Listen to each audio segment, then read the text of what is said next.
democracy is a basic social compact, and there is a certain, there is a certain commitment and there is a certain obligation. And here, what we have seen is that that compact is something that has been gradually eroding. And I think one of the biggest challenges has been for the Republican Party. The Republican Party has undergone a massive transformation. Now, Trump was not the preferred candidate of the Republican Party even in 2016. We all Yes. know this. Yes. Everybody knows this. He was seen as an outsider. However, the Republican Party adopted Trump as their nominee for the simple reason that it suited the Republican Party. And therefore, this is what has continued. But in the process, the Republican Party has moved far right. And that has created its own counter reaction in the form of Bernie Sanders and so on. Now, you would have thought that, when the Democratic primaries were taking place in this year, you had Bernie Sanders and Elizabeth Warren, which were much more to the center left, but eventually the Democratic Party decided to go in with Joe Biden. And Joe Biden is certainly not seen as a far left. He's seen far more as a centrist, as a pragmatist, and so on.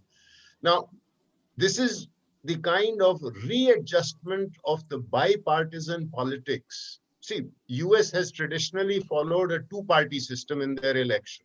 But what is happening is internal fracturing of political parties.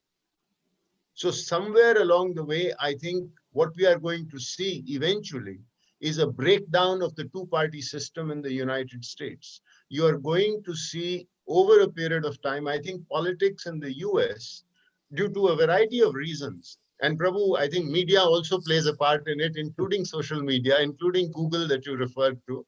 So all of this is going to have an impact. And I think we are going to see a shift away from the two-party system which has dominated.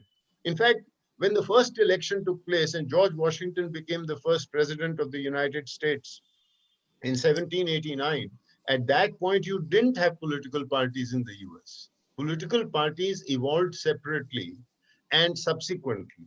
And over a period of time, and in fact, when the Constitution was being written, the framers of the US Constitution felt negatively about the power of political parties.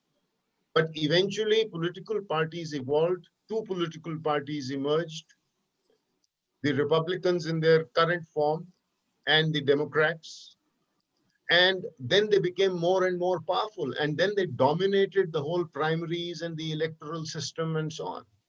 And I think what we are seeing today is actually something that is going to be a fragmentation.